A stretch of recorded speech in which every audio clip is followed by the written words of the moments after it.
कभी कभी हम इंसान को इतना ज़्यादा आइडियल मान लेते हैं कि हम भूल जाते हैं कि वो भी सिर्फ एक इंसान है, ना कोई देवता ना कोई मसीहा, बस एक इंसान। 3 इडियट्स मूवी में हमने रेंचो को हीरो बनाया, एक ऐसा इंसान जो सिस्टम के अगेंस्ट जाता है, उसके खिलाफ खड़ा होता है, बिना हिचकिचाए बिना झुके अकेले खड़ा रहा। वो कहता था कि एक्सीलेंस के पीछे भागो और सक्सेस झक मार के तुम्हारे पीछे आएगी, और हमने माना, आंखें बंद करके माना। लेकिन आज एक सवाल है, अगर एक दिन पता चले कि रेंचो की आइडेंटिटी ही नहीं बल्कि उसकी सोच भी गलत है, मतलब कि अगर रेंचो एक्सपोज हो जाता तो राजू और फरहान की ज़िंदगी पर इसका क्या असर पड़ता।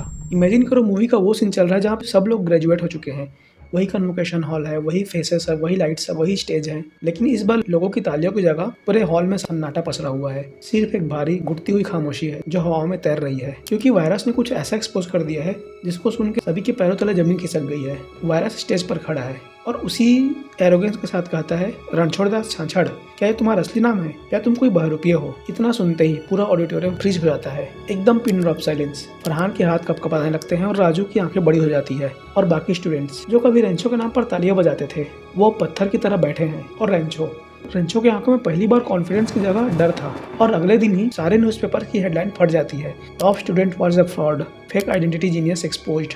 और बस इसी तरह से जिस इंसान ने हजारों लोगों को जीना सिखाया वो खुद एक हेडलाइन बन गया। एक हीरो इतने आसानी से ही कुछ सेकंड में विलन बन गया, क्योंकि वायरस सिर्फ रेंचो को एक्सपोज नहीं करता बल्कि वो उसके फिलोसॉफी को भी तोड़ देता है। वो सबके सामने हंसता है और कहता है कि देखा, यही होता है जब तुम सिस्टम के खिलाफ जाते हो।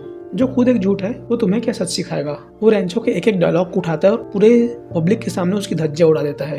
फॉलो एक्सीलेंस, यह वही बंदा बोलता है जो खुद अपनी आइडेंटिटी को फॉलो नहीं कर पाया। पैशन, क्यूरियोसिटी, ड्रीम्स, रियल दुनिया में सिर्फ मार्क्स मैटर करते हैं, रिजल्ट्स मैटर करते हैं और क्रेडेंशियल्स मैटर करते हैं। और इस बार लोग वायरस की बात सुनते हैं क्योंकि रेंचो तो झूठा साबित हो चुका है, और जब एक इंसान का झूठ पकड़ा जाता है तो लोग उसकी हर बात पर शक करने लगते हैं। उसकी हर अच्छी बात भी अब कचरा लगने लगती है। इतना खतरनाक होता है टूटा हुआ ट्रस्ट। और इसका सबसे बुरा असर पड़ता है रेंचो के दोस्तों पर, फरहान और राजू।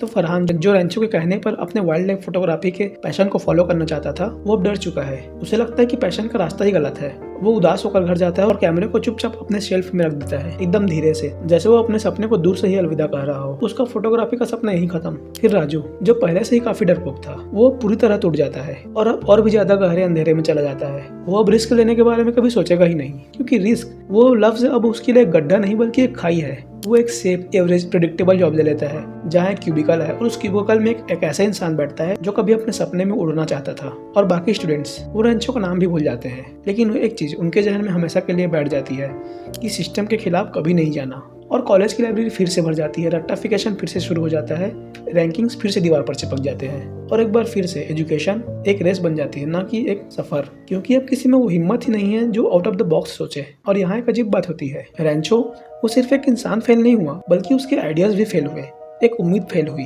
और ये ज्यादा दर्दनाक है, क्योंकि जब एक इंसान गिरता है ना तो उसे उठाया जा सकता है, पर जब एक आइडिया गिरता है तो उसे नहीं उठाया जा सकता। जब लोग बिलीव करना छोड़ देते हैं ना तो वो वैक्यूम कभी भर ही नहीं पाता। लोगों के मन में सिर्फ ये थॉट्स आते हैं कि पैशन सिर्फ फिल्मों में अच्छी लगती है, रियल लाइफ में सिर्फ मार्क्स और रिजल्ट मैटर करते हैं, ड्रीम्स इम्परफेक्ट होते हैं, जो सेफ रहता है वही स्मार्ट है। और सच के इस अंधेरे में ना कोई आवाज उठती है, ना कोई सवाल करता है, क्योंकि हीरो के टूटते ही लोगों को लगता है कि उसका आइडिया भी टूट गया। रेंचो अब अकेला है, ना कोई डिग्री, ना कोई इज्जत, ना उसके दोस्त। वो कहीं दूर चला जाता है, कहीं पहाड़ों में, कहीं गांव में, जहाँ कोई फोन का सिग्नल भी नहीं आता। और वहाँ उसके मन में सिर्फ एक सवाल है कि क्या मैं ही गलत था, यह दुनिया मुझे सुनने के लिए रेडी नहीं थी। पर उसके पास कोई जवाब नहीं होता, और वो शायद फिर से कुछ इन्वेंट करे, लेकिन इस बार कोई नहीं देख रहा, कोई तालियां नहीं बजा रहा, कोई फरहान उसको रिकॉर्ड नहीं कर रहा, ना कोई राजू उसके हाथ पकड़ रहा, क्योंकि दुनिया तो सिर्फ विनर्स को पसंद करती है। अब रुको, क्योंकि असली स्टोरी तो यहाँ शुरू होती है। यहाँ कहानी रेंचो की नहीं है बल्कि तुम्हारी और मेरी है। अगर मान लो कल कोई आगे तुमसे बोले फॉलो योर पैशन, ये सब झूठ है, प्रैक्टिकल बनो, तो तुम क्या करोगे?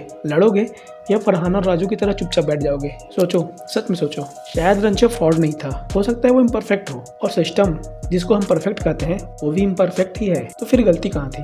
गलती रेंचो में नहीं थी बल्कि उसके आसपास के लोगों में थी। उन्होंने उसकी बात तब तक मानी जब तक वो जीत रहा था। जैसा ही वो गिरा सबने उसका हाथ छोड़ दिया। और सच तो ये है कि सिस्टम कभी जीतता नहीं है बल्कि लोग हार मान जाते हैं। और शायद इस कहानी का सबसे बड़ा आइडिया रेंचो नहीं था, शायद वो हम थे, जो एक इंसान को देवता बनाते हैं, और जब वो गिरता है तो खुद भी गिरने का बहाना खोज लेते हैं।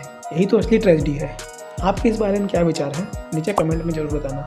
और अगर आपको ये वीडियो पसंद आया हो तो वीडियो को लाइक जरूर करना, और ऐसे और भी वीडियोस देखने के लिए चैनल को सब्सक्राइब जरूर कर लेना। So I will see you in the next one. तब तक के लिए कीप एक्सप्लोरिंग, कीप क्वेश्चनिंग। जय हिंद।